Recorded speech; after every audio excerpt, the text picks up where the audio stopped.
Hello and welcome to PYQpedia. हम लोग आज 2018 के सीसेट के जो मैथमेटिक्स एंड रीजनिंग के क्वेश्चन हैं वो हम लोग सॉल्व करेंगे। ठीक है, इससे पहले हम लोग 2013 से लेकर के 2017 तक के क्वेश्चन ऑलरेडी सॉल्व कर चुके हैं। So let's start the session.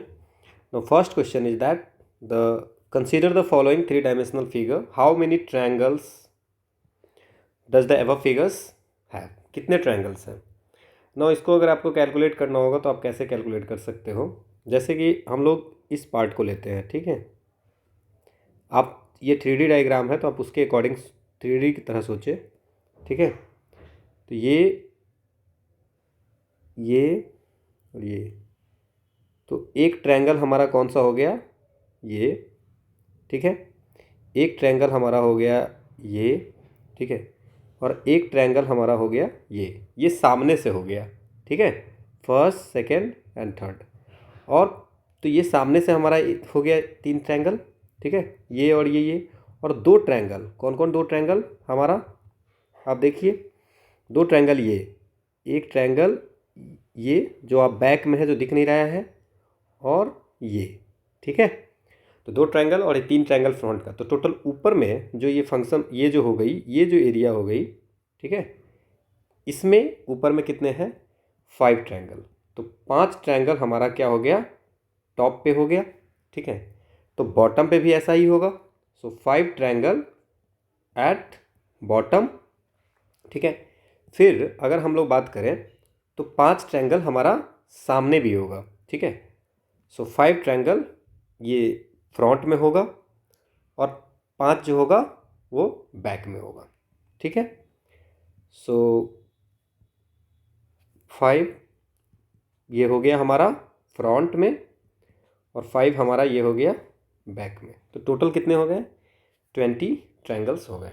Hope आपको ये समझ में आया होगा। Next question, consider the following sum. अब इसमें क्या है ना कि अगर आप सारी वैल्यू भी रख के देखते हो तब भी क्वेश्चन सॉल्व आसानी से हो जाएगा, कम टाइम लगेगा। जैसे अगर हम रखते हैं 4 रखते हैं तो क्या हो जाएगा, 4 + 14 + 24 + 43 + 41। और इसको अगर हम ऐड करते हैं तो क्या 21 कितना है, 214 आता है, ठीक है। नहीं, ये पूरा ऐड करने के बाद 214 नहीं आता है, ये टोटल ऐड करने के बाद आता है हमारा 126, ठीक है। तो ए नहीं होगा। अब इसके बाद अगर 5 रखते हैं तो क्या हो जाएगा, 5 + 15, डॉट की जगह पे 5 रखनी है, 25 + 53 + 51। और ये हमें क्या है कि 215 होना चाहिए, बट ये 215 होकर के नहीं, ये 149 हो रहा है, तो ये भी ऑप्शन गया।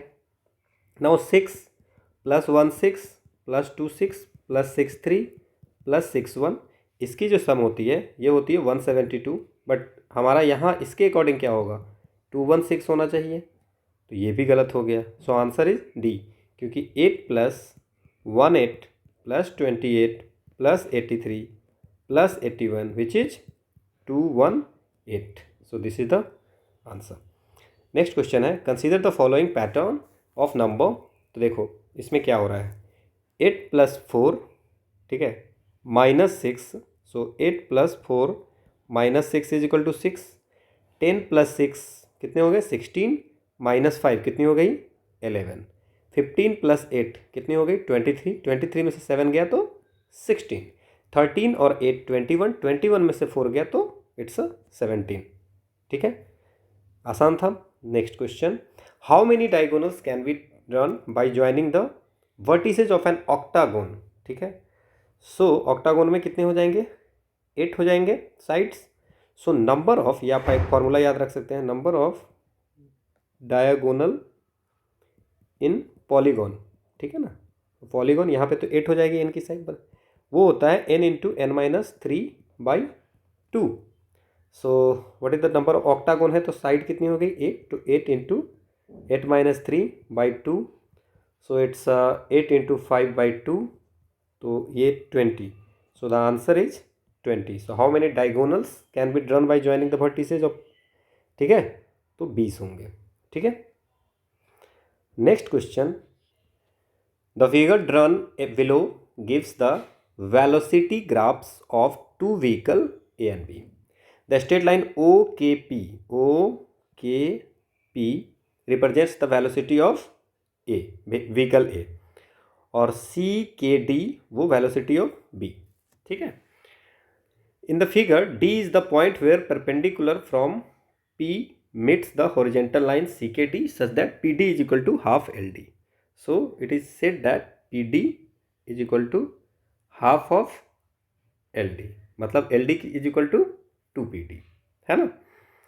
नाउ अब ये पूछ रहा है हमसे, क्या क्वेश्चन पूछा जा रहा है, what is the ratio between the distance covered by vehicle ए जो डिस्टेंस करता है, व्हीकल बी करता है, टाइम इंटरवल क्या है OL. ठीक है, इतना टाइम में कितना ये करता है. ठीक है. नाउ अब डिस्टेंस जो होगा, ठीक है, अच्छा वेलोसिटी क्या होती है d/t. ठीक है, ही होती है ना, rate of change of distance. Now अब क्या है इसमें, तो डिस्टेंस कवर्ड क्या होगा, distance covered is equal to area of velocity time graph. ठीक है, यही होगा. तो अब अगर हम लोग distance travel by vehicle A, distance travel by vehicle A अगर निकालेंगे तो डिस्टेंस क्या हो जाएगा, area of velocity time graph of vehicle A. तो एरिया ऑफ, इसका मतलब क्या हो गया, एरिया ऑफ ये हो गया, इसकी एरिया पूछ रहे हैं. ठीक है, ट्रायंगल OPL. नाउ ये क्या हो जाएगा, हाफ इंटू OL. ठीक है, OL into half into base into height होती है इंटू LP. नाउ OL तो ठीक है, OL को ऐसे ही रहने देते हैं. LP क्या हो जाएगी, LP इज इक्वल टू क्या हो जाएगा, LP प्लस PD. ठीक है, सो LD प्लस PD. ओके, सो LD प्लस PD. और हमारा क्या दिया हुआ है, दिया हुआ है कि PD इज इक्वल टू कितना दिया हुआ है. ठीक है, LD is equal to, okay, LD is equal to 2PD दिया हुआ है. ठीक है, तो PD is equal to half LD. ठीक है, सो क्या कर सकते हैं, LD प्लस हाफ LD. तो इसको लिख सकते हैं half into OL into 3/2 LD, मतलब 3/4 इंटू OL इंटू LD. ठीक है. Now distance by vehicle B क्या हो जाएगा, एरिया जो वेलोसिटी टाइम ग्राफ का है B का, तो B का एरिया क्या है, ये है OLDC, है ना, area of OLDC. Now area of OLDC rectangle है, तो क्या हो जाएगा, लेंथ इंटू ब्रेथ, तो CD इंटू OC या DL, कुछ भी कर सकते हैं, DL कर देते हैं. ठीक है ना, OL इंटू DL कर देते हैं, है ना, OL इंटू DL, क्योंकि OC और DL तो इक्वल ही होगा, है ना, तो OL इंटू DL. नाउ अब हमें पूछा जा रहा है कि ratio of distance of A और डिस्टेंस ऑफ B. ठीक है, तो क्या हो गया, ये डिस्टेंस ऑफ है 3/4 इंटू OL इंटू LD. ठीक है, और ये हो गया OL into LD. Now this cancelled, so 3:4 is the answer. ठीक है. Next question, a train 200 metre long is moving at the rate of 40 kilometre per hour. ठीक है, इन हाउ मेनी सेकेंड्स में पूछ रहा है, तो 40 किलोमीटर पर आवर को पहले हम लोग क्या करते हैं, 5/18 से मल्टीप्लाई कर देंगे, तो हमारा हो जाता है 200/18, 100/9 मीटर पर सेकेंड. ठीक है, और पूछ रहा है कि in how many seconds will it cross a man standing near the railway line. तो जो क्रॉस करेगा वो, जैसे ये मैन है, तो कोई ट्रेन क्रॉस करेगा तो वो कितने देर में करेगा, तो यहाँ पे जब ट्रेन होगी अगर, ठीक है, तो ये पार करने में जितनी ट्रेन की लेंथ होगी उतना डिस्टेंस हो जाएगा. तो speed is equal to distance by time. ठीक है, और टाइम कितने देर में पार करेगा, डिस्टेंस जो ट्रेन की होगी बाई ट्रेन की लेंथ होगी by speed. So now distance is 200 metre and the speed is 100/9. ठीक है, तो इसको हम लोग लिख सकते हैं कि 18 सेकेंड में ये पार करेगी. नेक्स्ट क्वेश्चन है, direction for the following 3 items. Okay, now the following 3 items are based on the graph given below which shows imports of 3 different types of steel. 3 different types of steel. कितने साल में? 6 month. Okay, 6 month of a year. इसको graph को देखना है और question के answer देने हैं. ये जो ब्रैकेट में दिए हुए हैं वो क्या दिया हुआ है? Average cost per ton. ठीक है. अब क्वेश्चन हमारा ये होता है, by how much measured in thousands of ton did the import of sheet steel, ठीक है, exceed the import of coil steel. ठीक है. 3 टाइप्स ऑफ स्टील है, तो सीट स्टील और क्वाइल स्टील के बारे में पूछ रहा है इन द फर्स्ट 3 मंथ. ठीक है. आसान क्वेश्चन है. तो अगर हम बात करते हैं कि फर्स्ट 3 मंथ में बात कर रहा है क्वाइल वाले का, तो क्वाइल वाले का क्या हो जाएगा? फर्स्ट 3 मंथ, एक ये मंथ. ठीक है. ये तो ये कितनी है? 30. तो हम पहले बात करते हैं कि total import of coil steel is equal to, पहले साल जनवरी मंथ में कितने हैं? 30,000 ऑफ टन, प्लस फरवरी में कितनी है? 30, ये 31 है. ठीक है. और मार्च में कितने हैं? ये 33 है. तो टोटल कितने हो गए? It's 94,000 of ton. ठीक है. 94,000 ऑफ टन क्वाइल स्टील का हो गया. नाउ अब सीट स्टील का है, तो हम लोग क्या निकालेंगे? Total import of sheet steel. ठीक है. तो वो क्या हो जाएगा? जनवरी में सीट स्टील कितनी है? 40. फरवरी में कितनी है? इट्स 37. और मार्च में कितनी है? इट्स 36. तो टोटल 113. अब ये पूछ रहा है कि हाउ मच, मतलब कितना डिफरेंस है दोनों का 3 मंथ में.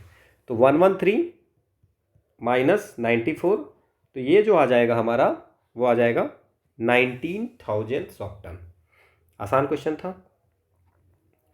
नेक्स्ट क्वेश्चन है, what was the approximate total value in dollar of sheet steel imported over the 6 month. ठीक है. तो सीट स्टील जो है वो ओवर द 6 मंथ, तो सीट स्टील का ये है. नाउ सीट स्टील में क्या क्या हो जाएगा? 40. ठीक है. ये हो गई 37, ये हो गए 36, ये भी सेम है 36, इसमें 34 और इसमें ये भी सेम है 34. अगर हम इन सबको ऐड कर देते हैं तो टोटल स्टील हमें पता चल जाएगा. तो 40 प्लस 37 प्लस 36 36 34 34, ये 217,000 ऑफ टन. ठीक है. तो थाउजेंड्स ऑफ टन. ठीक है. तो अब क्या पूछ रहा है कि एवरेज, क्वेश्चन पूछा जा रहा है कि what is the approximate total value of sheet steel imported over the 6 month period. तो एवरेज पूछ रहा है, what is the approximate total value. ठीक है. तो अब क्या हो जाएगा? ये 217,000 है ना, तो 217,000 कितने? 6. तो आप इसको देख लीजिए क्या हो जाएगा.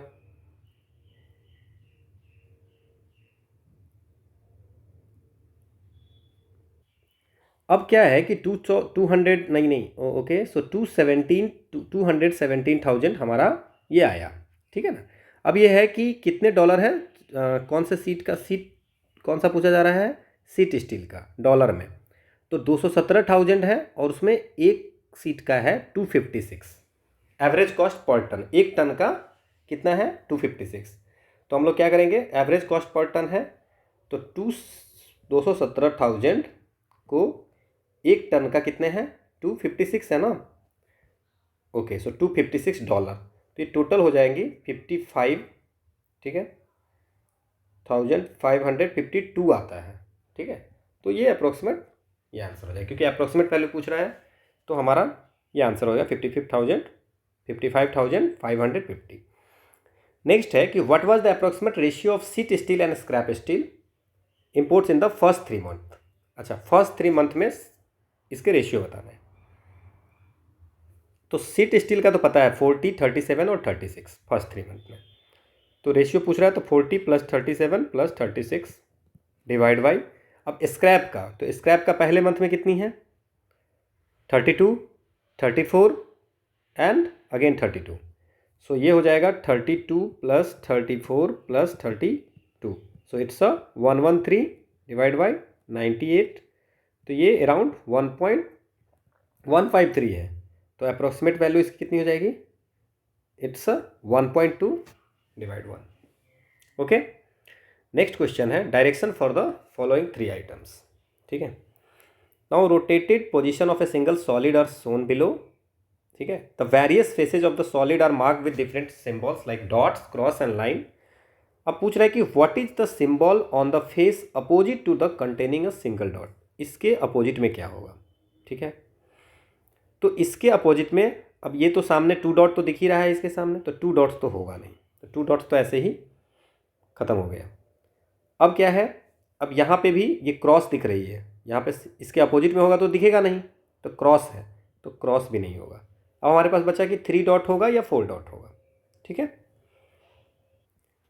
अब अगर हम इन दोनों को कंपेयर करें, ठीक है, यहाँ पे भी ये है, यहाँ पे भी ये है, ठीक है, तो इसको अगर हम उल्टा कर देते हैं तो 1 का जो होगा वो 3 डॉट्स होगा, 4 डॉट्स नहीं होगा। ठीक है, क्योंकि आप देख रहे हो कि 1, ये जो लाइन है, ठीक है ना, उसके इस साइड 2 है, इस साइड 4 होगा। ठीक है, तो इसके 1 है तो यहाँ पे 3 होगा। ठीक है, so 3 dots is the answer. Next question है what is the symbol on the face opposite to the containing 2 dots. अच्छा, अब 2 डॉट्स के अपोजिट में क्या होगा? तो अब देखो ऑप्शन से आप इसको कर सकते हो सॉल्व। कैसे कर सकते हैं ऑप्शन से? तो सी, 2 डॉट के अपोजिट में क्या होगा? तो 2 डॉट के ऑप्शन क्या है? सिंगल डॉट, 3 डॉट्स, 4 डॉट्स और लाइन। तो 2 डॉट के अपोजिट में सिंगल डॉट तो नहीं होगा। ठीक है, तो सिंगल डॉट नहीं, अपोजिट होगा तो दिखेगा नहीं। अच्छा, अब 2 डॉट के अपोजिट में 3 डॉट भी नहीं होगा। क्यों नहीं होगा 3 डॉट? क्योंकि यहाँ पे 3 डॉट दिया हुआ है। ठीक है, अब क्या है, लाइन, लाइन भी नहीं होगा। आप देख लीजिए 2 डॉट के अपोजिट में लाइन भी नहीं होगा, तो क्या होगा हमारा? ये 4 डॉट्स ही बचा। 4 डॉट्स इज द आंसर। आसान क्वेश्चन है। ठीक है, नेक्स्ट क्वेश्चन है हमारा what is the symbol on the face opposite to the containing the cross. Cross के अपोजिट में क्या होगा? नाउ क्रॉस वाला है कोई इसमें? यस, क्रॉस के अपोजिट में 1 डॉट और 2 डॉट तो नहीं होगा। ठीक है, तो 2 डॉट भी नहीं होगा और सिंगल डॉट भी नहीं होगा।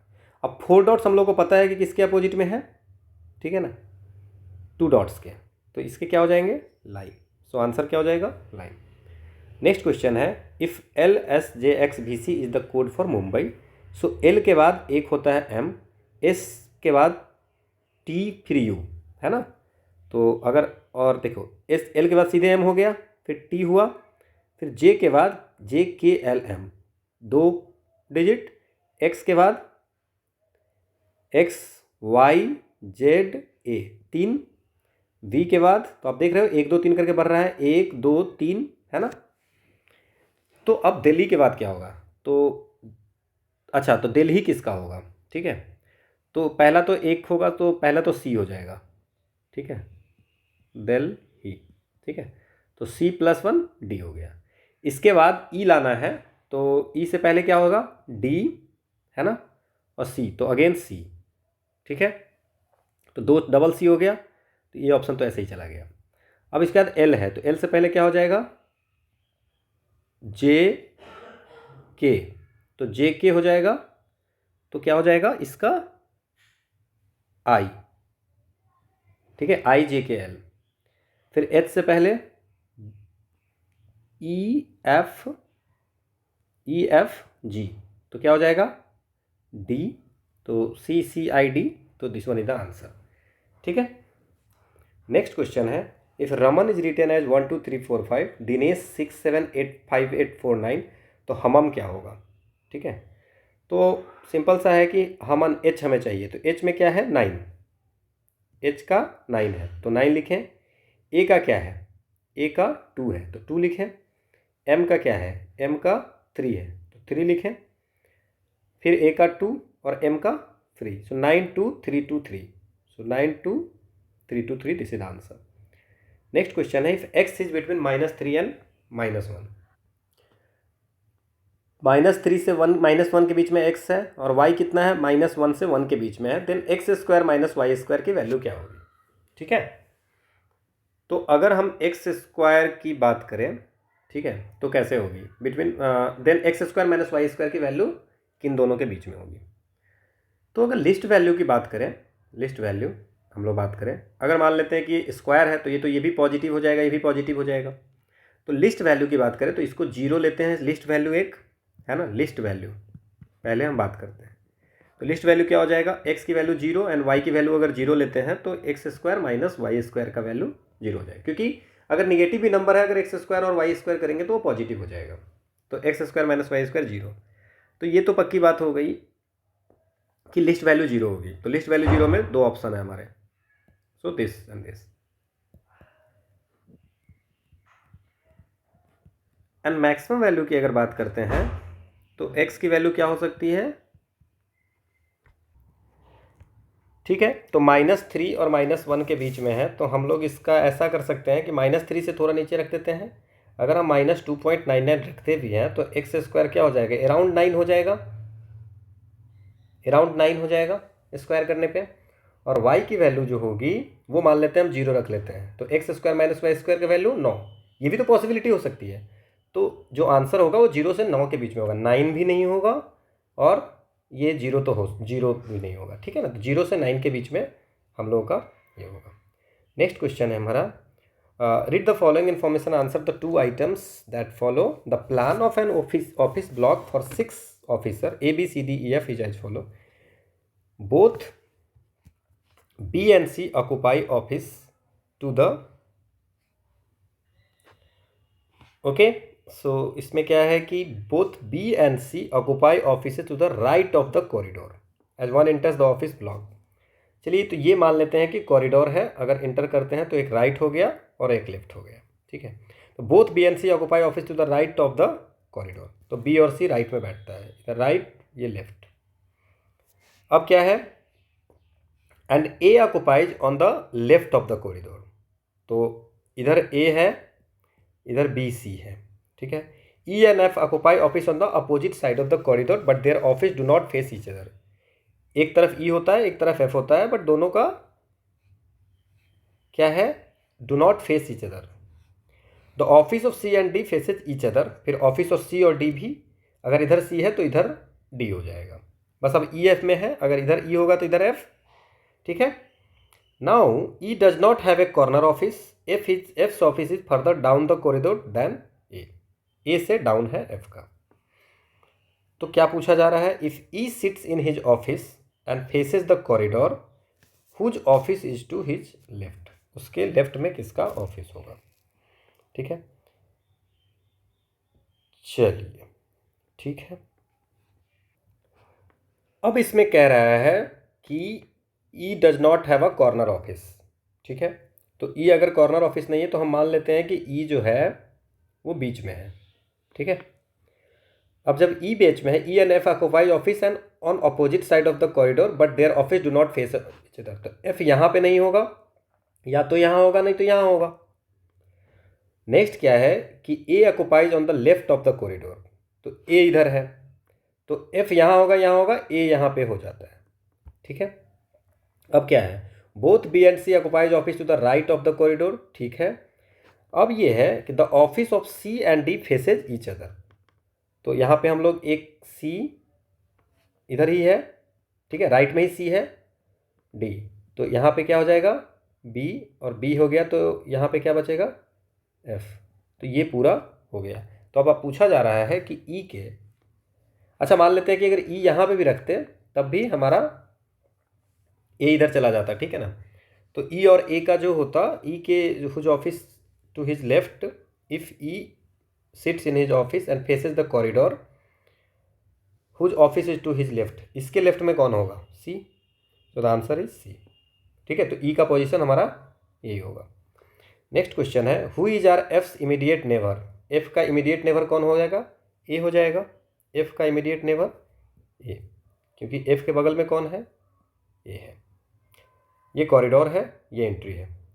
नेक्स्ट क्वेश्चन है हमारा, a number consist of 3 digit of which the middle one is 0 and their sum is 4, ठीक है। तो मिडिल 0 है और सम 4 है, 3 डिजिट की नंबर है, मिडिल में 0 है और सम 4 है। If the number found by interchanging the first and last digit is greater than the number itself by 198, then the difference between the first and last digit. तो ये कह क्या रहा है, तो मान लीजिए 3 डिजिट का नंबर है तो कैसा होगा 100x plus 10y plus Z, पर चूंकि बोला जा रहा है कि ये 0 है तो इसका मतलब 100x plus z is equal to 100 plus x एक नंबर हो गया। और अगर हमको interchanging first and last digit, इसका मतलब क्या हो गया 100z प्लस x, क्योंकि y तो 0 हो गया। तो इन दोनों का डिफरेंस जो है that's mean 100z minus plus x interchange करने पे, ठीक है, पहले वाले से कितनी ज़्यादा है, वो है 198। तो ये क्या हो जाता है, ये माइनस हो जाएगी 100z माइनस, तो ये 99z minus 99x is equal to 198। तो z minus x is equal to 2। तो this is the z minus x. अब क्या पूछ रहा है, then the difference between the first and the last digit कितना हो जाएगा 2। नेक्स्ट क्वेश्चन है हमारा, a solid cube of 3 centimetre side painted on all its faces is cut up into small cubes of 1 centimetre. How many of the small cubes will have exactly 2 painted face. ये cube है हमारा,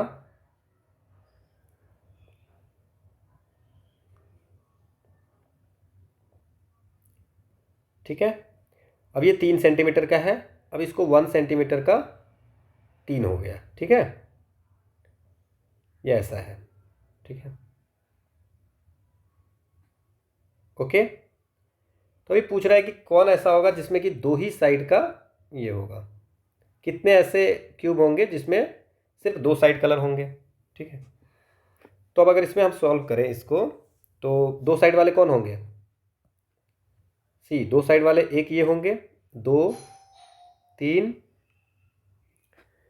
तो ये 3 तो में कौन सा हो जाएगा, टू पेंटेड फेसेस की बात कर रहा है, तो एक ये हो जाएगा, एक ये हो जाएगा, 2 एक ये हो जाएगा जिसमें ये दोनों फेस पेंटेड होगी, ठीक है ना। तो 1 2 3 हो गया, और एक ये हो जाएगा क्योंकि इसमें तो 3 फेस है, ठीक है। तो ये 4 हो गए हैं यहाँ पे। तो उसी तरह 4 नीचे भी हो जाएंगे, तो 4 प्लस 4 तो हो गए, और ये वाले भी 4 होंगे, 1 2 3 और इधर का 4।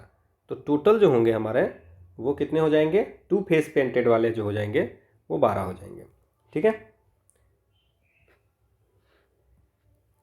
नेक्स्ट क्वेश्चन है हमारा, while writing all the numbers from 700 to 1000 how many numbers occurs in which the digit of 100 places greater than 100 places is greater than the digit at tens places and the digit at tens places is greater than the digit at unit places। अब इस question को हम लोग ऐसे बना सकते हैं, जो सबसे आसान वे है। अब इसको कैसे सॉल्व किया जा सकता है, इसको सबसे आसान वे से अगर हम सॉल्व करने की बात करें तो पहले 700 से 800 के बीच में हम लोग नंबर देखते हैं, ठीक है। फिर 801 से 900 के बीच में देखते हैं, ठीक है। फिर 901 से 1000 के बीच में देखते हैं। अब इसमें जो कंडीशंस वगैरह है कि जो 100 डिजिट प्लेस पे जो ग्रेट नंबर है greater than the digit 10 place से ग्रेटर है, तो इस केस में हम लोग क्या कर सकते हैं।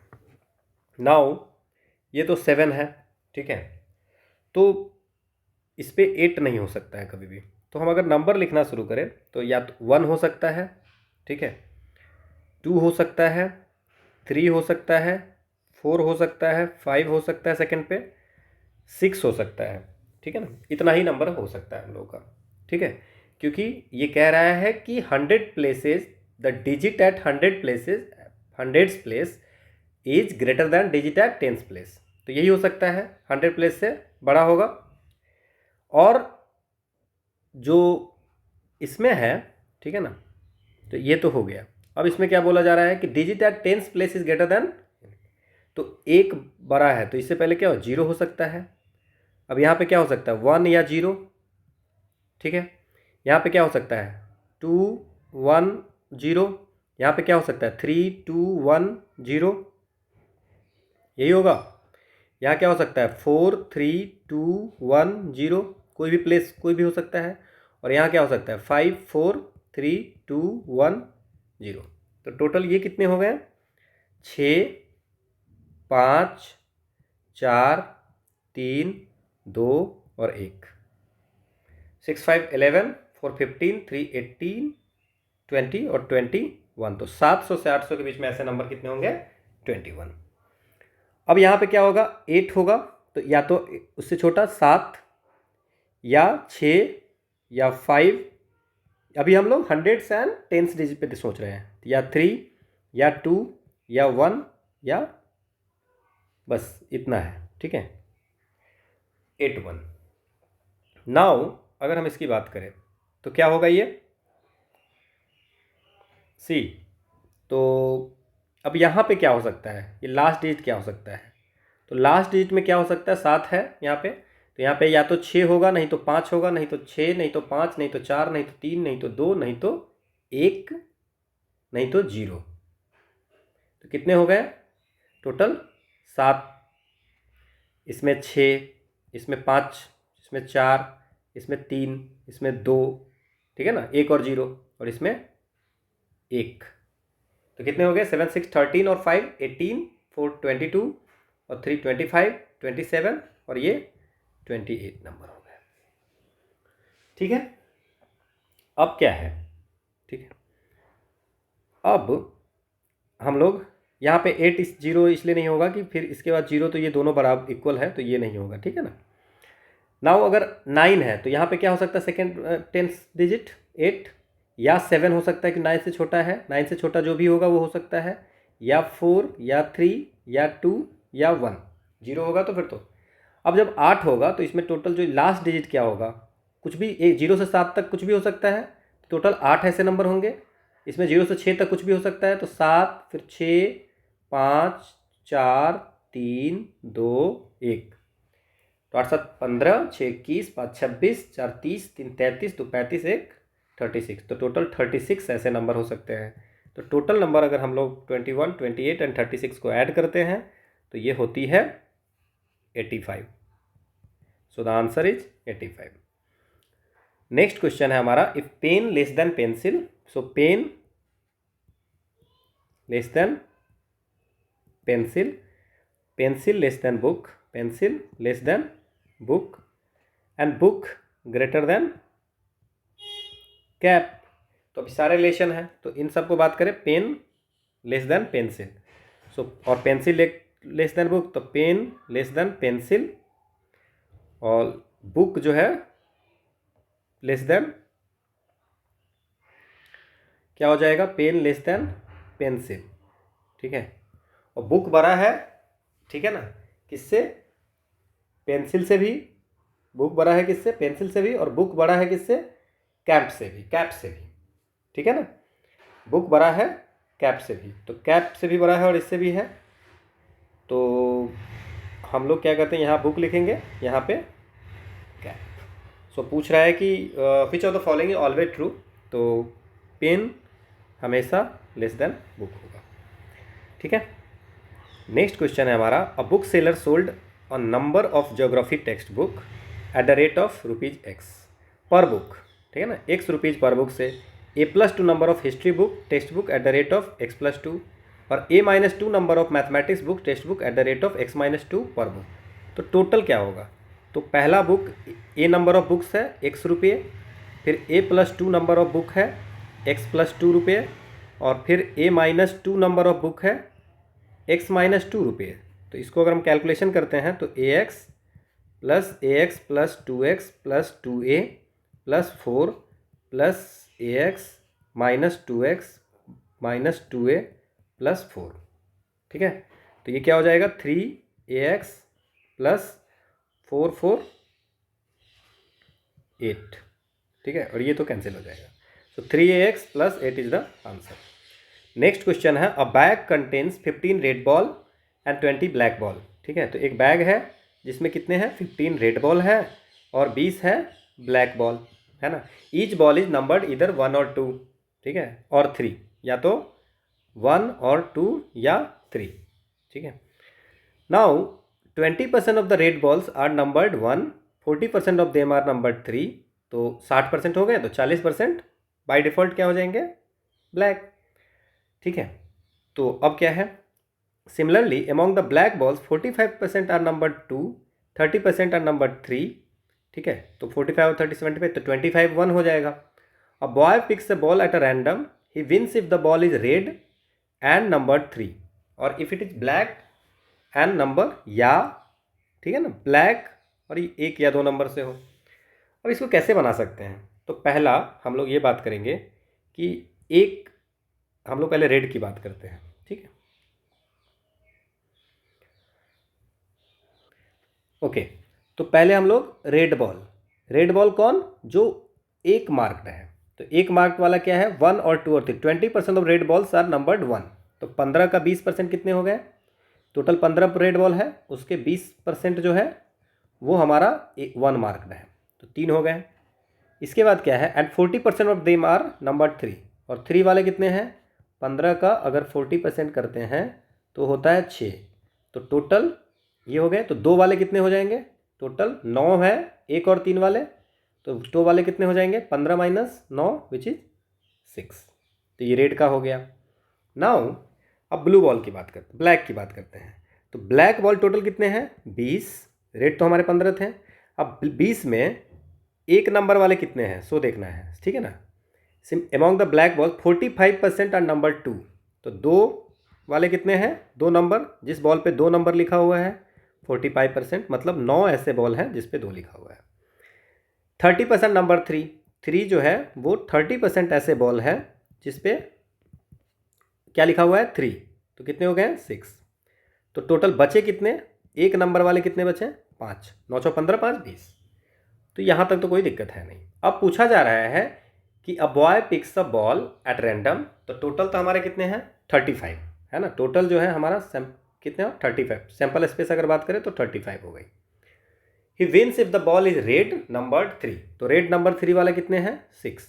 तो या तो 6 होगा, या plus he wins the ball red and number 3, और if it is black and number 1 और 2। तो ब्लैक हो नंबर 1 और 2, तो ब्लैक में नंबर 1 2 कितने हो गए?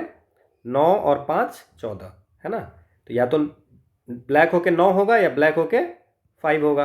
और टोटल कितनी है सैंपल स्पेस? 95। तो ये कितनी हो जाएगी?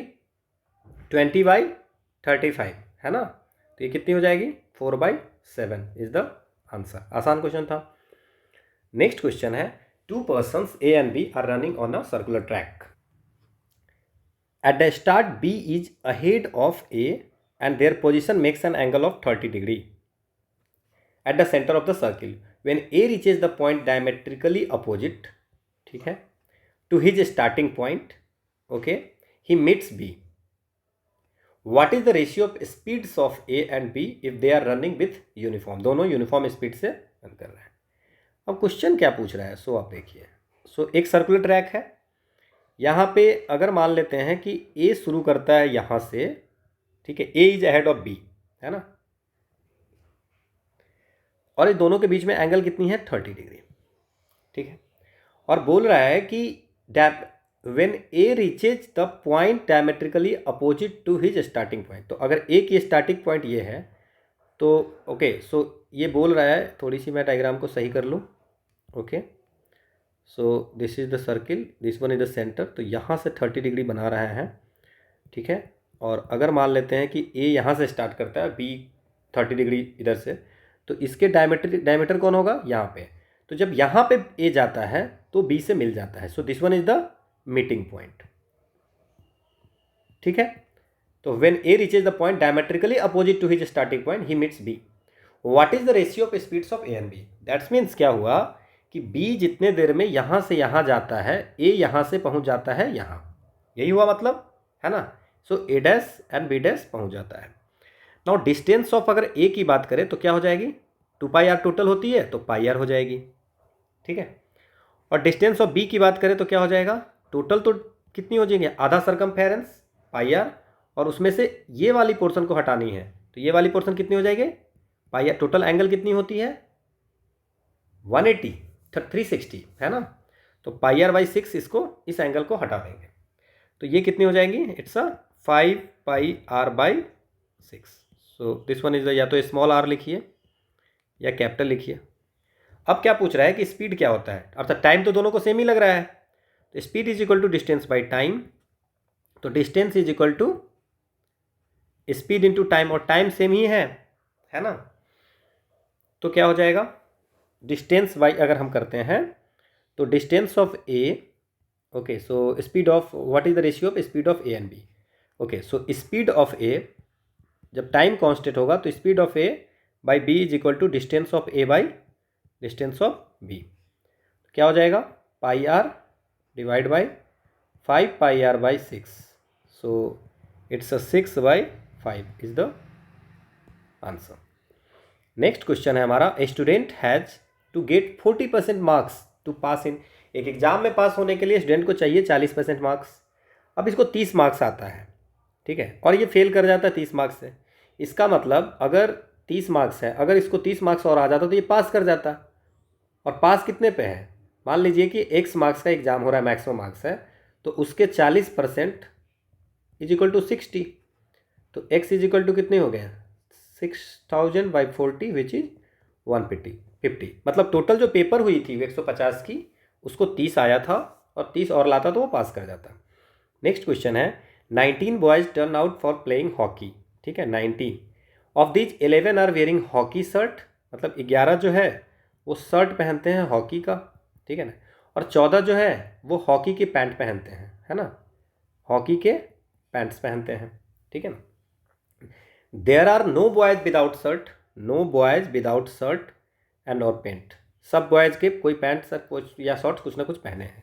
So know what is the total number of boys wearing full uniform? अच्छा देखिए, टोटल हमारा ये देखिए, पैंट्स 14 लोग पहने हैं और शॉर्ट्स 11 लोग, ठीक है, तो 14 लोग प्लस 11 लोग, तो टोटल 25, और हमारे पास कितने हैं? टोटल 19 बॉय ही है, तो -19, इसका मतलब 6 ऐसे बच्चे होंगे जो दोनों पहने होंगे, ठीक है। So this is the answer. Next question है, 6 आइटम्स, 6 क्वेश्चन है, अगर एक गलत हुआ तो चांसेस है कि सारे गलत हो जाएंगे।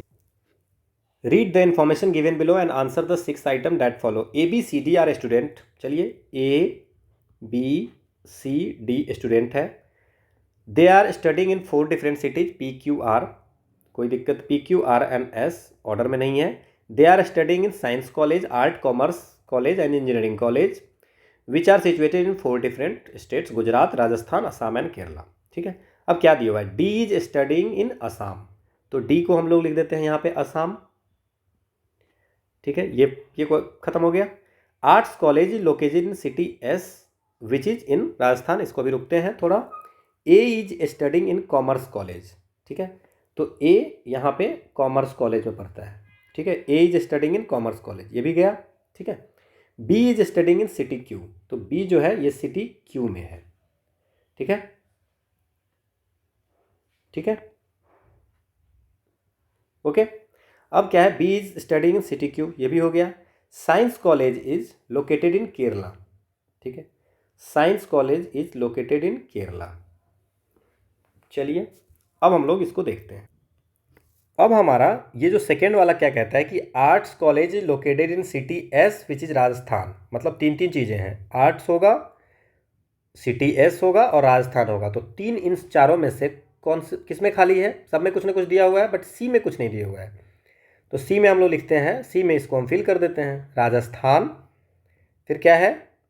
आर्ट्स एंड सिटी एस, तो ये हो गया, तो हमारा ये भी फिल हो गया। अब एक और हमारे पास में है कि science college is located in Kerala, तो ये कॉमर्स है, ठीक है, और यहाँ साइंस लिख नहीं सकते हैं क्योंकि ये असम में है, तो यहाँ पे हम लोग क्या कर सकते हैं, ये साइंस हो जाएगा, ये केरला में हो जाएगा।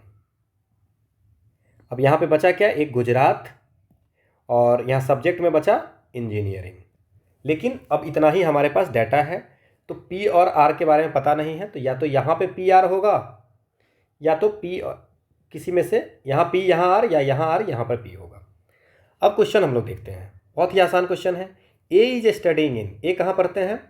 गुजरात, सो this is the answer. Science college is located in, science college कहाँ पे है भाई? कौन से सिटी में है? क्यू। इसके बाद क्या है? सी इज स्टडिंग इन, सी किस में पढ़ता? Studying arts, C is studying science college, C is studying in Rajasthan, so the answer is Rajasthan. Which one of the following statement is correct? D is not studying city S, D city S में नहीं करते हैं और पूछ रहे हैं not correct, तो यही हमारा हो जाएगा आंसर। अच्छा, करेक्ट पूछ रहा है, D is not studying in CTS, तो ये बात सही है क्योंकि CTS में कौन है, सी, तो आंसर हमारा यही रह जाएगा। विच one of the following statement is correct regarding engineering college. ठीक है, इंजीनियरिंग कॉलेज में कौन पढ़ रहा है, डी, असम। ठीक है, so D is studying there. Now which one of the following statement is correct, engineering college is located in Assam, सही है, यस, सो ये भी हमारा ये सही है कि इंजीनियरिंग कॉलेज असम में है। City Q is situated in Assam, नहीं, सिटी पी या आर कोई होगा जो असम में होगा। So this is all about this 6 question. Next है, a shopkeeper sells an article at ₹40 and gets X% of profit, however अगर ये 20 रुपये में बेचते हैं, ठीक है ना, he faces some % of loss, तो what is the original cost of article. Now अगर हमारा इनकी सेलिंग प्राइस अगर 40 रुपया होता है तो प्रॉफिट कितना है, X%, इसका मतलब कॉस्ट जो होगा CP, कॉस्ट प्राइस जो होगा, कॉस्ट प्राइस का 100 + X/100, ठीक है, इज इक्वल टू 40। ठीक है, तो cost price is equal to हो जाएगा 4000 डिवाइड बाई 100 + X, तो ये कॉस्ट प्राइस हो गया।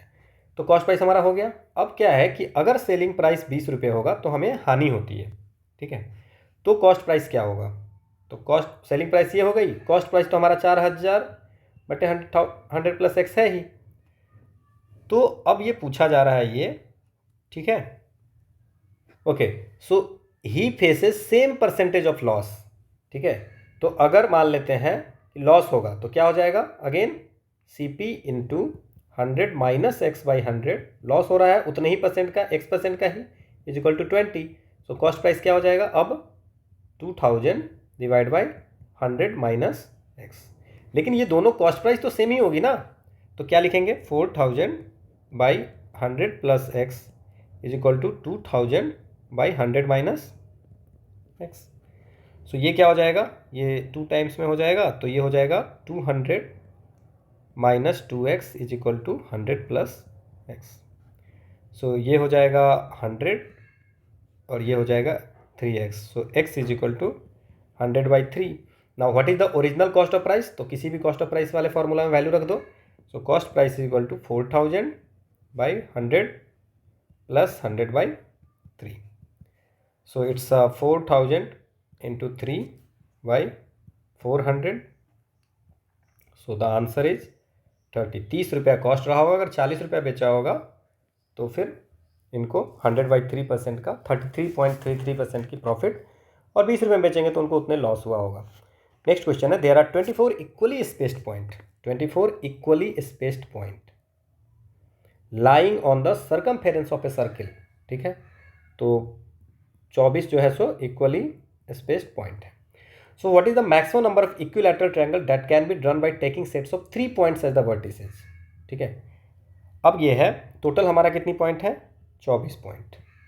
ठीक है, तो अब अगर मान लेते हैं कि ये ऐसा मानते हैं कि पहला है, फिर 2 3 4 5 6 7 8,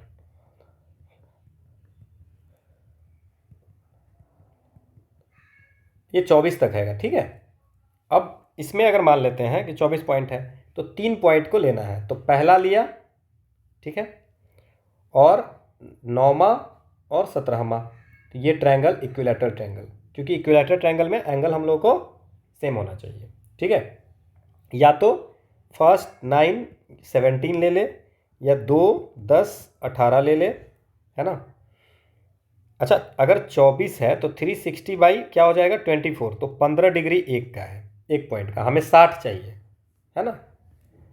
ठीक है, 15 डिग्री एक का होगा, हमें 60 चाहिए, और 3 पॉइंट को एक जगह बोल रहा है। ठीक है ना, तो ये 1 और 9 और 17 को अगर हम करते हैं, ठीक है, या 2 10 18, पहला पॉइंट 2 पे, फिर 10 पे, फिर 18 पे, या 3 11 16, या 4 12 15, अगर इस पर हम लोग करते हैं, ठीक है ना, तो हमारा ऐसे करके अगर हम करते हैं, फिर 5 हो गया, तो इस टाइप का अगर करते हैं तो हमें टोटल सेट्स जो होंगे 1 2, ठीक है ना, ऐसे अगर आप करके जाओगे, ठीक है ना, तो 5, फिर क्या हो जाएगा 13, फिर 14, 1 मिनट, इट्स अ मिस्टेक,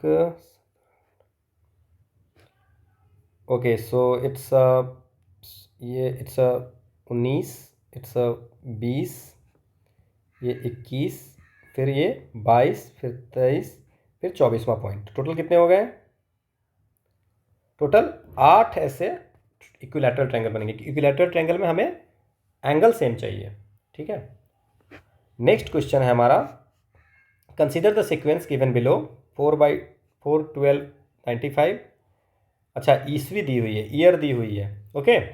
तो इस दोनों के बीच में कितने दिन की दूरी हुई? 28 दिन की, 28 डेज। इनके बीच में भी 28 डेज, इनके बीच में भी 28 डेज, है ना। तो 26 फरवरी 96, और 96 क्या होगा? लीप ईयर होगा। यही यहाँ पे कैच था, लीप ईयर होगा, ठीक है। तो यहाँ पे 28 दिन की ही होगी, तो 28, ओके सो 29 दिन की फरवरी होगी। तो 3 दिन यहाँ के और 25 दिन मार्च के, तो आंसर क्या हो जाएगा? 25 मार्च 1996। नेक्स्ट क्वेश्चन है, 12 equal squares are placed to fit in a rectangle of diagonal 5 centimetre. एक रेक्टेंगल है, ठीक है। अब इसमें क्या बोला है कि 12 equal square are placed to fit in a, इसमें there are 3 rows containing 4 square each. अच्छा, 1 2 3, ओके, ठीक है, ऐसा टाइप का होगा, ठीक है। 12 इक्वल स्क्वायर आर प्लेस्ड, तो इक्वल है, मान लेते हैं कि एक एक्स होगा, तो सारा लेंथ वेथ सब एक्स ही होगा। अब इसकी डिस्टेंस जो है वो है 5 सेंटीमीटर, 5 सेंटीमीटर। इसका क्या मतलब हो गया? अब ये कितनी हो गई? तो अगर हम पाइथागोरस थ्योरम देखें तो ये हो जाएगी 4x यहाँ वाली, और ये 3x हो जाएगी। तो 4x का स्क्वायर प्लस 3x का स्क्वायर इज इक्वल टू 5 का square. So 16x square plus 9x square is equal to 25। So 25x square is equal to 25। So x is equal to 1। Now what is the area of each square? छोटे छोटे square की area क्या होगी? 1 × 1 which is 1 square centimetre. Next question है, consider the following graph, which one of the following statement is not correct with reference to the graph this one, ठीक है। तो on 1 June the actual progress of work was less than expected. 1 जून को देखिए, ये expected है, actual progress of work was less than expected, नहीं, expected से actual progress is work, actual progress of work was less than expected से कम है, बिल्कुल सही है, तो पहला ये होगा नहीं। नेक्स्ट क्या है, the actual rate of progress of work was the greatest during the month of अगस्त। सबसे ज़्यादा अगस्त में है क्या? प्रोग्रेस सबसे ज़्यादा अगस्त में कहाँ से आएगा? नहीं, अगस्त में सबसे ज़्यादा प्रोग्रेस नहीं है, ठीक है ना। एक्चुअल प्रोग्रेस सबसे ज़्यादा अगस्त में नहीं है ना, अगस्त के बाद है। Actual rate of progress of work was the greatest during the month of August. Okay, हाँ, अगस्त में ही है, अगस्त से सितंबर के बीच में ही ज़्यादा प्रोग्रेस है, तो ये भी हमारा सही हो गया। The work was actually completed before the expected time. हाँ बिल्कुल, जब एक्सपेक्टेड टाइम से पहले वर्क हमारा कंप्लीट हो गया, बिल्कुल 100% कंप्लीट हो गया। एक्सपेक्ट किया गया था कि सितंबर में होगा, 1 सितंबर को, बट पहले ही हो गया, तो ये भी हमारा सही है। During the period from 1 April to 1 September no time was the actual progress more than expected. कभी ज़्यादा नहीं हुआ, नहीं, एक्चुअल टाइम ज़्यादा हुआ 1 सितंबर तक नहीं, अगस्त में ही ज़्यादा हुआ था, तो ये हमारा गलत है, तो आंसर क्या हो जाएगा? डी। नेक्स्ट क्वेश्चन है, for a sports meet a winner stands comprising 3 wooden blocks in the following form. There are 6 different colors available to choose from, and each of the 3 wooden blocks is to be painted such that no 2 of them has the same color. कोई भी दो same नहीं। In how many ways can the winner stand up? अब total colour जो है 6 है, तो पहला में हो सकता है कि कोई 6 कलर होगा, दूसरे में जो कलर हो जाएगा वो होगा नहीं, तो 5, और तीसरे में ये, तो टोटल कितनी पॉसिबिलिटी हो सकती है? 6 × 5 × 4 विच इज 120 पॉसिबिलिटी हो सकती है। नेक्स्ट क्वेश्चन, सो 2 क्वेश्चन है इसमें। Consider the following graph in which the birth rate and death rate of country are given. सीधे बर्थ रेट है और डेथ रेट दिया हुआ है। अब looking at the graph it can be interpreted that from 1990 से 2010 तक क्या हुआ है। सो 1990, ओके, सो 2010 तक क्या हुआ है, तो हमें बस यहाँ से इधर का रखना है पहले क्वेश्चन में। Population growth rate has increased, so population growth rate increase किया है, पॉपुलेशन ग्रोथ रेट इंक्रीज किया है, ठीक है। बर्थ रेट तो डिक्रीज कर रहा है, पूरा कंटिन्यूसली इंक्रीज तो नहीं किया है, ठीक है। Population growth rate has decrease, ना ही इंक्रीज किया है कंप्लीटली, ना ही डिक्रीज किया है, ठीक है। Growth rate of population has, क्योंकि ठीक है ना, 90 से 2010 तक की पूरी पूछी जा रही है ना। Growth rate of population has remained stable, ठीक है। क्या रिमेंड स्टेबल रही है? स्टेबल भी नहीं रहा है, कभी बढ़ा है कभी घटा है, ठीक है। अब ये देख लीजिए, यहाँ पे जो डिफरेंस है वो बर्थ रेट और डेथ रेट का कम है, फिर यहाँ पे कुछ ज़्यादा है, फिर यहाँ पे कुछ और ज़्यादा है, फिर यहाँ पे और यहाँ पे लगभग बराबर है, ठीक है ना। सो पॉपुलेशन ग्रोथ रेट सोच ऐसा कोई ट्रेंड दिखा नहीं रहा है, ठीक है ना।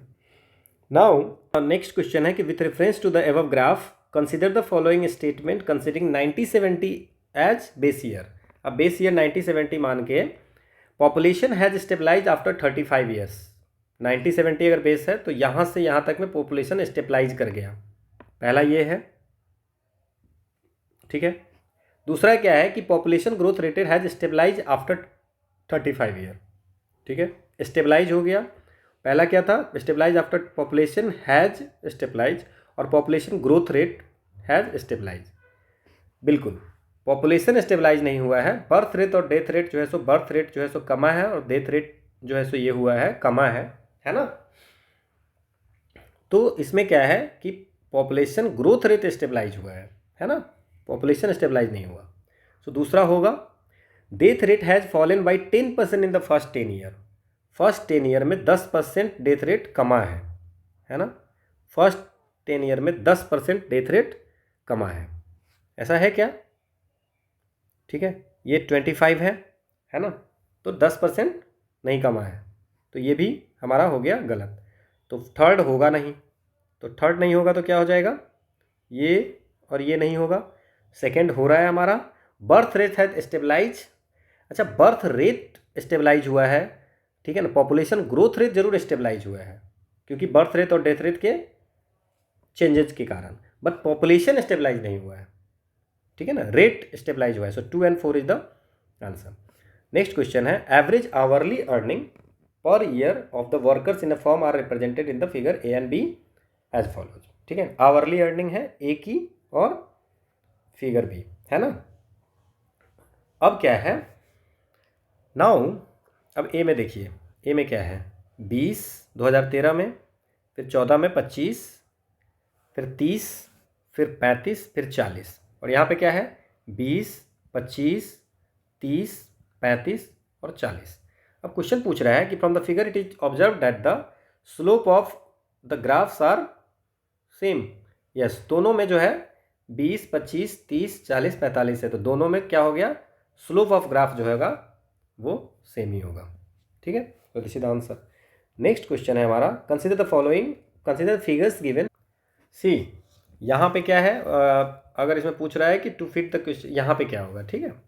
तो ये इस सर्किल है, रेक्टेंगल है और ट्रायंगल है, ठीक है, तो तीनों में ऐसे हैं। अब यहाँ पे ट्रायंगल है, सर्किल तो है पर रेक्टेंगल नहीं है, तो हमारा जो ऑप्शन होगा वो जिसमें रेक्टेंगल होगा। ठीक है, तो आंसर तो वैसे ही हो गया। ठीक है, क्लियर। नेक्स्ट क्वेश्चन है हमारा consider the following figure A and B. ठीक है, अब क्या है, नंबर ऑफ पीसेज मैन्युफैक्चर्ड और नंबर ऑफ पीसेज सोल्ड, कितना बना और कितना बिका। The manufacturing cost and projected sales of a product are shown in the above figure A and B respectively. What is the minimum number of pieces that should be manufactured to avoid a loss. कम से कम कितना होना चाहिए जो loss को avoid करे।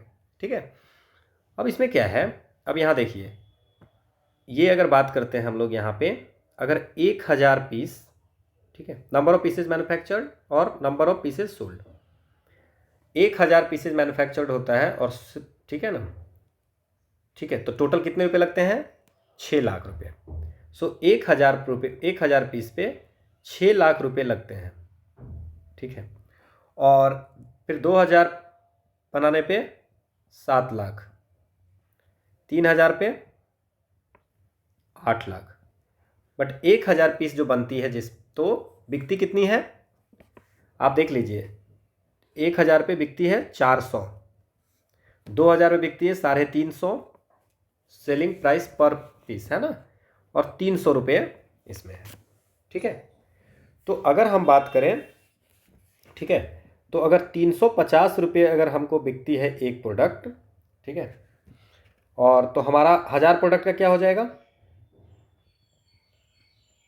और 300 रुपये अगर बिकती है तो 300 रुपये क्या 3,000, अच्छा ओके 2,000 प्रोडक्ट है जो कि,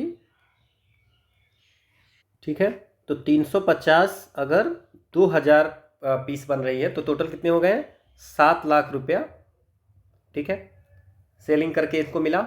और ये 3,000 करेंगे तो 9 लाख, ठीक है। तो अब क्या है हमारा इसमें प्रोडक्शन का कॉस्ट 7 लाख है और हमारा जो सेलिंग होकर के 7 लाख हो रहा है, प्रोडक्शन का कॉस्ट 8 लाख है और इसमें 9 लाख हो रहे हैं, और इसमें अगर 400 गुने 1,000 कर दें तो ये क्या हो जाएगा 4 लाख। प्रोडक्शन का कॉस्ट 6 लाख है और हमारा सेलिंग जो हो रहा है वो 4 लाख रुपए का प्रोडक्ट सेल हो रहा है। अब क्वेश्चन क्या पूछ रहा है कि minimum number of pieces that should be manufactured to avoid a loss, loss नहीं होना चाहिए। लॉस नहीं होने के लिए हमें ये वाली 2,000 अगर बनाएंगे, 2,000 पीस बनाएंगे 350 रुपये करके तो हमें लॉस नहीं होगा, और हमारा यहाँ पे 300 रुपये करके अगर 3,000 पीस बनाएंगे तो हमारा प्रॉफिट हो जाएगा। तो हमसे minimum number of pieces that should be manufactured to loss नहीं होना चाहिए, तो कितना, कम से कम 2,000 पीस अगर बनाएगा तो उनको लॉस नहीं होगा। नेक्स्ट क्वेश्चन है lift has the capacity of 18 adult और 30 चिल्ड्रेन, है ना। So 18 adult is equal to 30 child. So how many children can board the lift with the 12 adult? So 3 adult is equal to 5 children. Okay. Now पूछ रहा है कि 12 adults के how many children can board the lift with 12 adults? 12 adults, अच्छा lift की capacity कितनी है, या तो 18 एडल्ट्स की है, तो इसका मतलब 12 एडल्ट्स तो पहले से है, तो 6 एडल्ट्स और हमको चाहिए, 6 एडल्ट्स के लायक जगह बची हुई है, तो 6 एडल्ट्स का मतलब क्या हो गया 10 चाइल्ड यहाँ से, है ना। सो 10 और चाइल्ड हमारे उसमें लिफ्ट में आ सकते हैं। नेक्स्ट क्वेश्चन है a person bought a refrigerator both 22,800 रुपये का खरीदा, 12.5% interest compounded yearly. Okay, at the end of the first year, पहला साल के अंत में 8,650 रुपया पे करता है, दूसरे साल के एंड में 9125, तो अब उसको कितना देना पड़ेगा। तो अब इसमें बहुत आसान क्वेश्चन है कि 22,800 रुपया का 12.5% जो होता है वो क्या होता है, ये 2,850 है, ये क्या हो गया हमारा इंटरेस्ट है, पहले साल की हम बात कर रहे हैं, ठीक है। सो इंटरेस्ट हो गई। अब क्या है, लेकिन ये पेड कितना करता है, ये पे कितना करता है, ही पेड 8,650 रुपया, तो 8,650 में से इंटरेस्ट 2,850 तो इंटरेस्ट चला गया, मतलब बचा कितना हमारा 5,800, तो ये जो प्रिंसिपल है उसमें से 58 रुपये घटे, मतलब 22,800 की सामान है उसमें से 5800 रुपये ही हम इंटरेस्ट के बाद पे कर पाए, तो इसका मतलब हो गया कि 17,000 रुपया अभी भी हमारा बचा हुआ है।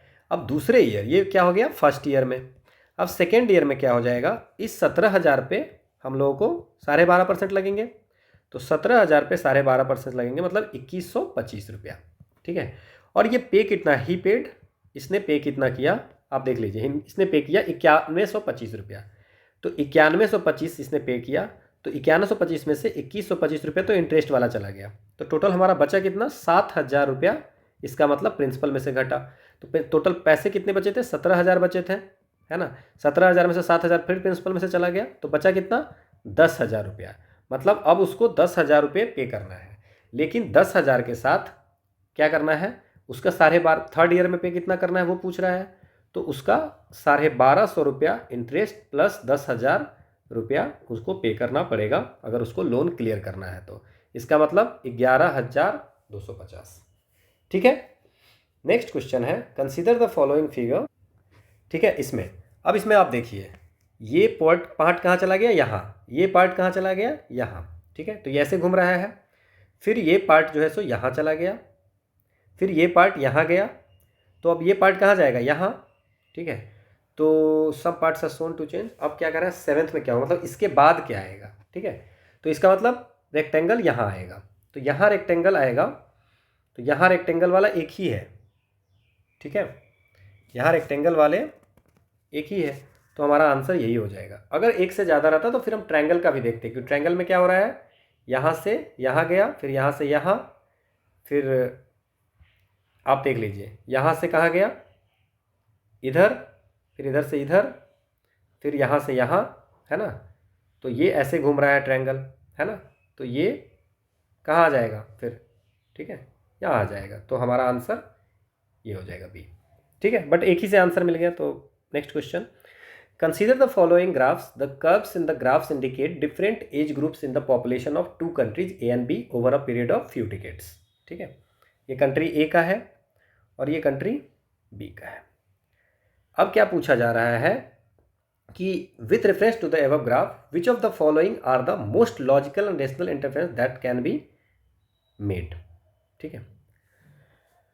अब क्या है, over the last 2.5 decades the dependency ratio, dependency ratio क्या होता है कि ratio of the non working population to the working population, working population पे नॉन वर्किंग कितना डिपेंडेंट है, तो उसको बोलते हैं डिपेंडेंसी रेशियो, ठीक है।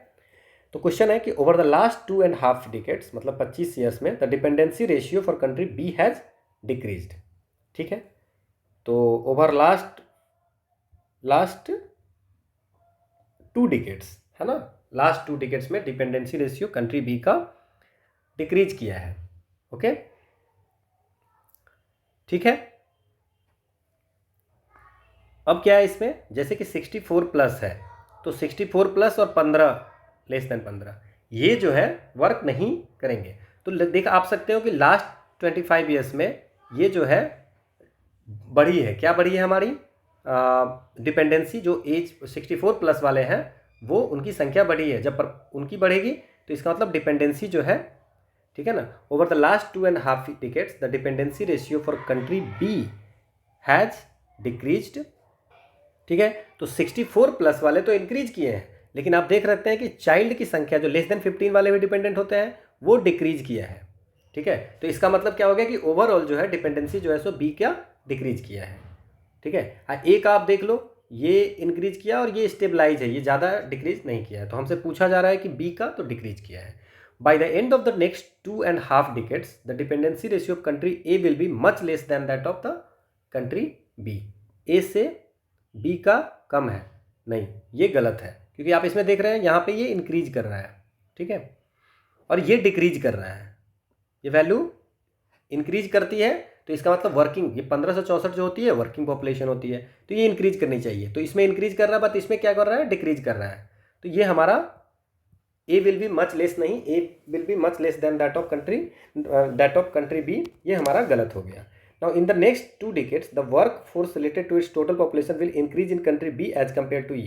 बात कर लिया हमने, B में इंक्रीज कर रहा है लास्ट में और A में डिक्रीज कर रहा है, तो ये तो सही है। तो थर्ड तो सही है, तो ये गलत हो गया, एंड फर्स्ट भी सही है, तो 1 and 3 is the answer. Next question है हमारा, Lakshmi, her brother, her daughter and her son are badminton player, okay. A game of doubles is about to begin, Lakshmi's brother is directly across the net from her daughter. तो इसमें हर son is diagonally, okay. सो मान लेते हैं कि यहाँ पे net है, ठीक है। तो अब क्या है कि Lakshmi's brother is directly across the net, है ना। तो लक्ष्मी का ब्रदर, ओके,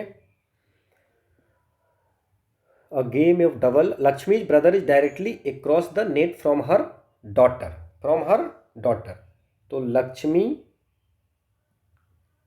ठीक है, लक्ष्मी ब्रदर, लक्ष्मी का ब्रदर, पहले हम लोग ब्रदर की बात करते हैं, लक्ष्मी के ब्रदर जो हैं, ठीक है, is directly across the net from the her daughter, तो उसके डॉटर, लक्ष्मी के डॉटर से ठीक डायरेक्टली अक्रॉस है, तो ये तो हो गया। अब her son is diagonally across the net from the worst player का ये इसमें ये है, ठीक है। तो या तो सन यहाँ होगा, या तो और एक कंडीशन बनती है कि ये तो ठीक ही है ब्रदर एंड डॉटर, और सन यहाँ होगा। तो अगर ये सन होगा तो यहाँ लक्ष्मी होगी, यहाँ सन होगी तो यहाँ लक्ष्मी होगी। क्यों ऐसा, क्योंकि हमें पूछा कि सीधे बताया गया कि her son is diagonally across the net from the worst player sibling, worst player's sibling, ठीक है ना, वर्स्ट प्लेयर्स का सिबलिंग के, ठीक है। तो हम लोग ऐसा कर लिए, the best player and the worst player are on the same side of the net, ठीक है। तो वेस्ट और वर्स्ट दोनों जो है सो सेम साइड में है, ठीक है। तो अगर हम बात करते हैं, अब क्या है, her son is diagonally across the net from the worst player's sibling, और वर्स्ट और बेस्ट दोनों एक तरफ है। तो हम अगर मान लें कि वर्स्ट प्लेयर का सिबलिंग, तो इसको अगर ये वर्स्ट होगा, लक्ष्मी वर्स्ट होगी, है ना, क्योंकि diagonally opposite to the worst player के सिबलिंग का है ना, तो ये वर्स्ट होगी, तो ये बेस्ट होगा, ठीक है, क्लियर। तो हमारा क्या आंसर होगा, who is the best player, her brother, ठीक है। नेक्स्ट क्वेश्चन है, the graph given below indicates the changes in key policy rate made by the central bank several times in a year. अब economics अगर आपको पता होगा तभी ये सीसेट में भी इकोनॉमिक्स एंट्री करा दिया, repo rate, CRR, reserve repo ratio rate, ठीक है। अब क्या है इसमें क्वेश्चन, ठीक है, which one of the following can be the most likely reason for the central bank for such an action, ठीक है। अब आप देख लीजिए, सच एन एक्शन, सीआरआर आप देख रहे हो, which one of the following can be the most likely reason, ठीक है, for the central bank of such an action, ठीक है। अब क्या कर रहा है, ये रेपो रेट को क्या कर रहा है, इंक्रीज कर रहा है, ठीक है। तो अब रेपो रेट को इंक्रीज कर रहा है तो क्या हो गया, देखो आप देखो, सीआरआर फिक्स्ड है, रेपो रेट और रिवर्स रेपो दोनों को क्या कर रहा है, इंक्रीज कर रहा है। तो इंक्रीज कर रहा है मतलब इसको इन्फ्लेशन को कंट्रोल करना है। अब इन्फ्लेशन को कंट्रोल करना है, इसका मतलब मार्केट में पैसे ज़्यादा हो गया, उसको कम करना है। तो कैसे कम कर सकते हैं, ठीक है, इनकरेजिंग फॉरेन इन्वेस्टमेंट, अगेन सबसे आसान है, एंटी इन्फ्लेशन बढ़ गई है तो एंटी इन्फ्लेशनरी स्टैंस हो गई है, ठीक है। नेक्स्ट क्वेश्चन है, direction for the following two items, the following table gives the GDP growth rate and tele density data of different states of a country in a particular year. Study the table and answer the two items that follow. अब ये question है, with reference to the above table, which of the following is are the most logical and rational inference, ठीक है, that can be made. Higher per capita income is generally associated with higher tele density, ठीक है, ऐसा है क्या, higher per capita income generally, ठीक है, ये 1007 है, पहला है। दूसरा क्या है, अब देखते हैं जिसकी ज़्यादा है, जैसे कि ओके सो 900, हायर 900 है पर कैपिटा इनकम, तो इसकी टेली डेंसिटी 104, अच्छा ये 395 है तो इसकी टेली डेंसिटी कम है। तो higher per capita income is generally associated with, generally क्योंकि इसमें आप देख लो 900 में 104 है और 1077 में 77 है, तो जनरली ये हमें सही लग रहा है, ठीक है। Higher GDP growth rate always ensure higher, always, आप ये टर्म देखिए, always ensure higher per capita income, ठीक है ना, हायर पर कैपिटा इनकम, और क्या बोल रहा है कि higher GDP growth rate always ensures, नहीं, ठीक है ना, कि हायर पर कैपिटा इनकम, आप देख लो पर कैपिटा इनकम 254 है, जीडीपी ज़्यादा है, तो ये हमारा नहीं हो गया। और इकोनॉमिक्स आप पढ़े होंगे तो आपको ये भी पता होगा, ठीक है ना, तो सेकंड होगा नहीं, ठीक है, फर्स्ट होगा ही होगा। अब higher GDP growth rate does not necessarily ensure high tendency, कोई ऐसा जरूरी नहीं कि ऐसा होगा, तो ये तो सही है, डज नॉट नेसेसरली, जहाँ श्योरिटी है वनली ऑलवेज, वो सब में आपको लगभग गलती होते हैं, है ना, तो 1 and 3 is the answer. With reference to the above table the following assumption have been made, nowadays prosperity of an already high performing state cannot be sustained without making further large investment in its telecom infrastructure। हमें तो ऐसा कुछ इससे समझ नहीं आता है। nowadays a very high teledensity is the most essential condition for promoting the business and economic, ये भी हमारे इस टेबल से कुछ ऐसा श्योर नहीं होता है, सो नीदर वन और नॉट टू।